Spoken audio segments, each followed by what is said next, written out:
William Miller university of new Mexico में एक psychologist थे, क्लिनिकल साइकोलॉजिस्ट। उन्होंने अपनी पूरी लाइफ एडिक्शंस और बिहेवियर को चेंज करने की स्टडी में लगा दी।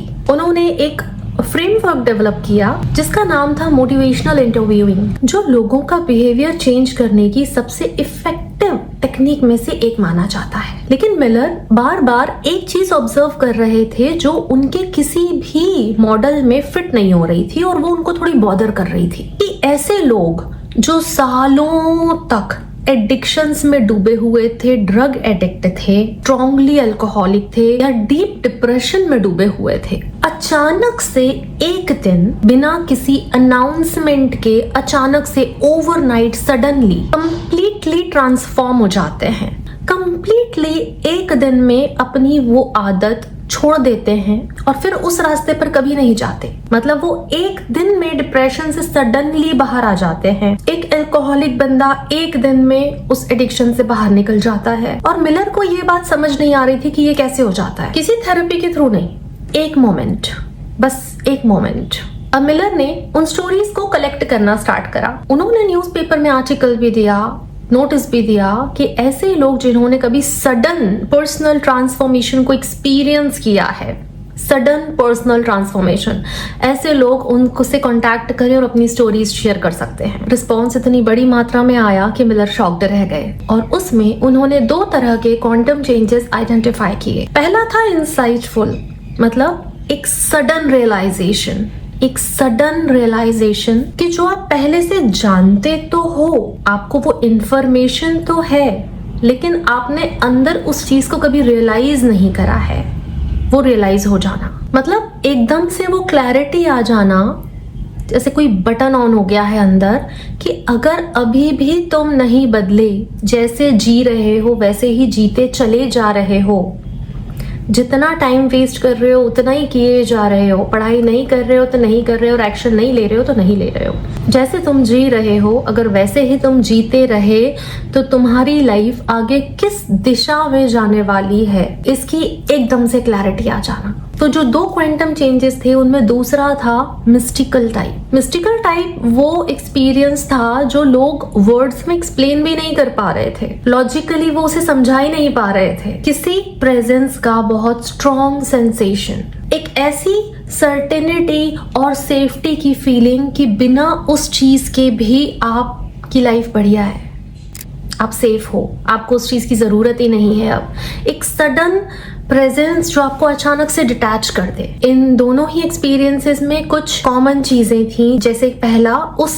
पर्टिकुलर एक्सपीरियंस का बहुत ही विविड होना, बहुत स्ट्रॉन्ग होना, बहुत इंटेंस होना कि लोग सालों बाद भी उसे पूरी डिटेल में याद रख पा रहे थे। दूसरी बात थी कि ये जो मोमेंट थे ये सभी लोगों की लाइफ में बिना वार्निंग के आए थे। कभी कभी बिल्कुल ऑर्डिनरी मोमेंट में एक सडन रियलाइजेशन होता था और मुझे मालूम है इस बात से आप रिलेट कर जाओगे कि कभी कभी बिल्कुल ऑर्डिनरी मोमेंट में एक सडन रियलाइजेशन का होना। तीसरी बात थी कि सभी के लिए ये जो एक मोमेंट था ये परमानेंट चेंज लेकर आया। तो एक्चुअल में हो क्या रहा था? सभी स्टडीज में ये पाया गया कि वो मोमेंट आने के पहले एक कांस्टेंट प्रेशर बिल्ड हो रहा था सामने वाले पे। किसी भी सिचुएशन का प्रेशर हो सकता है, लेकिन वो बहुत स्ट्रॉन्ग मेंटल प्रेशर था जिसमें इंसान बहुत परेशान था। उन्होंने इस चीज को अर्थक्वेक से कंपेयर किया। लोगों को लगता है कि अर्थक्वेक एकदम से आ जाते हैं, लेकिन ऐसा होता नहीं है। उसके पहले बहुत प्रेशर बिल्ड हो रहा होता है, अंदर सालों तक का प्रेशर होता है, फिर एक सेकंड में सब कुछ बदल जाता है। और दूसरी जो चीज थी कि जब वो मोमेंट आता है लोगों की लाइफ में, लोग सरेंडर हो जाते हैं उस मोमेंट के आगे, उस रियलाइजेशन के आगे। वो उससे लड़ते नहीं है,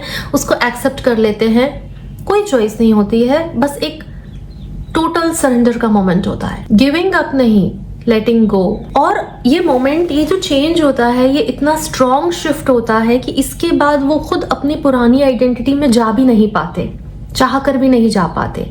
मतलब एक बार किसी चीज को इतना क्लियरली देख लेना कि उसके बाद आप उसे अनदेखा नहीं कर सकते। अच्छा, लोगों के लिए कई बार जो चीजें पहले इंपॉर्टेंट होती हैं, जैसे पैसा, प्लेजर, वो सडनली मीनिंगलेस लगने लग जाता है। लोगों ने ये कॉन्शियसली सब डिसाइड नहीं करा, ये रियलाइजेशन ने उन्हें फील करवाया।